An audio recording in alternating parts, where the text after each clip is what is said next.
Hello student, आज हम पढ़ेंगे हिंदी सेकेंड लैंग्वेज कहानी। हिंदी सेकेंड लैंग्वेज कहानी का पार्ट 2, प्रहार। प्रहार का अर्थ होता है आघात या वार। ठीक है, इस कहानी को किसने लिखा है? इस कहानी को वाणी शर्मा जी ने लिखा। ठीक है, आइए स्टूडेंट हम पढ़ते हैं। हमने आपको इसका पहला पार्ट आप लोगों को समझा चुकी थी। अब मैं आप लोगों को आगे का समझाने जा रही हूँ। मैं लास्ट आप लोग को ये समझाई थी कि मूर्तिकार एक दिन जंगल में जा रहे थे तो उनको एक पत्थर मिला, तो वो पत्थर कहने लगा मुझ पर प्रहार मत करो।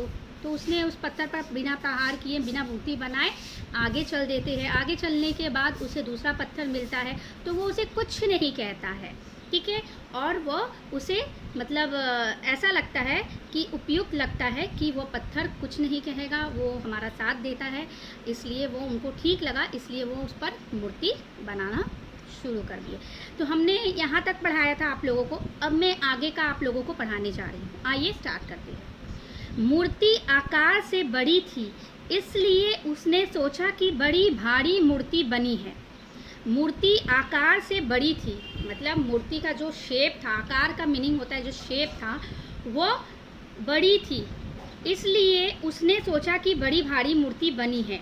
उसने यहाँ कौन है? मूर्तिकार। उसने क्या सोचा कि ये बहुत ही भारी मूर्ति बनी है, बहुत ही भारी प्रतिमा बनी है। ठीक है, मूर्ति को आप लोग प्रतिमा भी कह सकते हैं।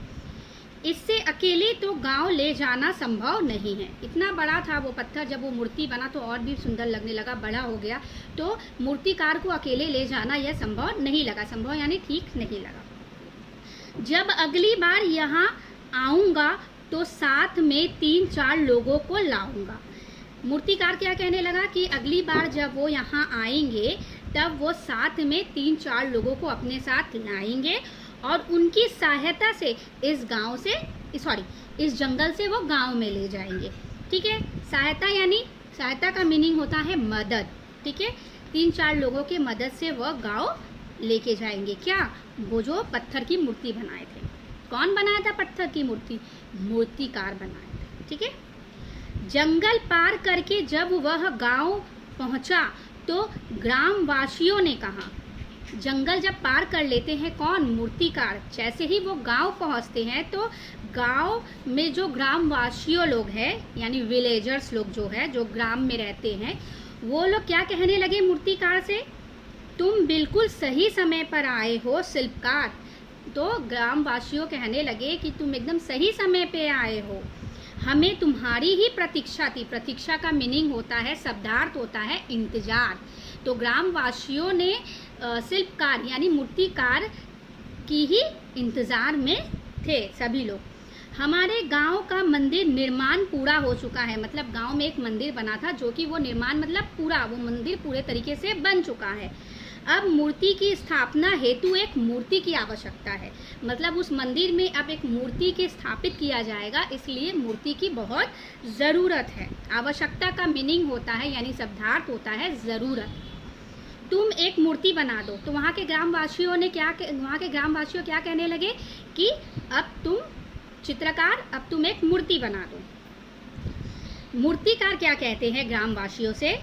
बंधुओं, इसकी आवश्यकता ही नहीं है, इसकी जरूरी ही नहीं है। आवश्यकता मतलब जरूरी ही नहीं है, मैं मूर्ति बनाकर ही आ रहा हूँ। तो वो मूर्तिकार क्या कह रहे हैं? इसकी ज़रूरत नहीं है मूर्ति बनाने के लिए, हम मूर्ति बनाकर ही आ रहे हैं। जंगल में मेरे साथ 3-4 लोग चलो। मूर्तिकार कहते हैं जंगल में चलो मेरे साथ 3-4 लोग। उसके कहने पर कुछ लोग जंगल में गए। किसके कहने पर? मूर्तिकार के कहने पर जंगल में मूर्तिकार के साथ 3-4 लोग गए और वहाँ से मूर्ति लेकर आ गए। तो हम आप लोग को सभी को बताए हैं मूर्ति का अर्थ होता है प्रतिमा। उस प्रतिमा को उठाकर वो लेकर आते हैं। कहाँ? गांव में। इस प्रकार गांव के नवनिर्मित मंदिर में बहुत ही धूमधाम से उस मूर्ति का स्थापना की गई। बहुत ही धूमधाम से उस मूर्ति का क्या किया गया? स्थापना किया गया। उत्सव का आयोजन हुआ। उत्सव मतलब त्योहारों का आयोजन किया गया वहाँ पे। मंदिर के पुजारी ने कहा कि एक और पत्थर की आवश्यकता होगी। मंदिर के जो पुजारी थे, मतलब पुजारी किसे कहते हैं, जो पूजा करते हैं मंदिर में भगवान की, ठीक है, वो पुजारी कहता है कि हमको एक और पत्थर की आवश्यकता है, ज़रूरी है। क्यों ज़रूरी है? क्योंकि नारियल फोड़ने के लिए यहाँ कोई पत्थर नहीं है। तो उस पत्थर में क्या फोड़ने को चाहिए था? नारियल फोड़ने को चाहिए था। तब मूर्तिकार ने कहा अच्छा, इसका भी समाधान है। समाधान का मतलब इसका भी समाधान, नतीजा निकल जाएगा। जंगल में एक और पत्थर है, मैं उसे वैसे ही छोड़कर आ गया था। तो मूर्तिकार क्या कहने लगा कि जंगल में एक और पत्थर था जो मैंने उसे वैसे ही छोड़कर आ गया, हम उसे यहाँ लेकर आ जाते हैं। मूर्तिकार कहता है हम उस पत्थर को यहाँ लेकर आ जाते हैं। मूर्तिकार की बात मान गांव वाले फिर जंगल में जाते हैं और उस पत्थर को लेकर आते हैं। लाकर कहाँ रखते हैं? मंदिर पे लाकर रखते हैं। ईश्वर की नियति की अब वही दोनों पत्थर जो एक ही वक्त पर एक ही जंगल में थे। देखिए भगवान का ये होता है, दोनों वही जंगल में दोनों पत्थर थे एक ही साथ, वे एक ही समय पर अब फिर से एक नई जगह पर आ गए। पहले वो जंगल में थे दोनों पत्थर, अब एक ही साथ वो दोनों पत्थर कहीं नई जगह पे आ गए, यानी मंदिर पे आ गए। और वह जगह कौन सी थी? मंदिर थी। लेकिन अफसोस, एक पत्थर की पूजा अर्चना की जा रही थी, आरती उतारी जा रही थी और लोग श्रद्धा से उसके सामने नतमस्तक हो रहे थे। मतलब एक पत्थर की पूजा की जा रही थी, वहीं पर अर्चना यानी पूजा की जा रही थी, उस पत्थर की आरती भी उतारी जा रही थी, श्रद्धा की जा रही थी और उस पत्थर के सामने सब लोग नमस्ते, सर झुकाकर नमस्ते भी कर रहे थे। और वहीं उस दूसरे पत्थर पर क्या फोड़ा जा रहा था? नारियल फोड़ा जा रहा था। अब देखते हैं क्या होता है। जिस पत्थर पर नारियल फोड़ा जा रहा था या जा रहे थे, उसने जिसका पूजा की जा रही थी वह पत्थर से कहा, मतलब जिस पत्थर पर नारियल फोड़े जा रहे थे उसने किससे कहा? जिस पत्थर की मूर्ति बनाई गई थी उस मूर्ति वाले पत्थर से कह रहा है, तुम्हें तो बहुत आनंद आ रहा होगा। आनंद यानी खुशी, तुम्हारी पूजा की जा रही है। तो वो पत्थर मूर्ति वाले पत्थर से कहने लगा, तुम्हारी तो पूजा की जा रही है, तुम्हें टीका लगाई जा रही है, तुम्हें बहुत खुशी हो रही है, तुम्हारी तो किस्मत चमक गई। तब उसकी ईर्ष्या भरी बात सुनकर दूसरे पत्थर ने कहा, दूसरे पत्थर किसने? वो मूर्ति वाले पत्थर ने उस पत्थर से कहा जिस पे नारियल फोड़े जा रहे थे, तुमने भी अगर उस दिन पहला प्रहार सह लिया होता तो आज तुम्हारी भी पूजा हो रही होती।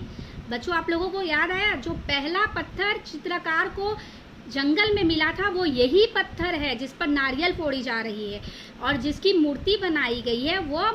वह प्रतिमा वाली पत्थर इस पत्थर से कह रहा है कि अगर उस समय तुमने पहला प्रहार, पहला मतलब जो दर्द अगर तुम सह लेते तो आज तुम्हारी भी पूजा की जाती, तुमको भी प्रतिमा बनाया जाता।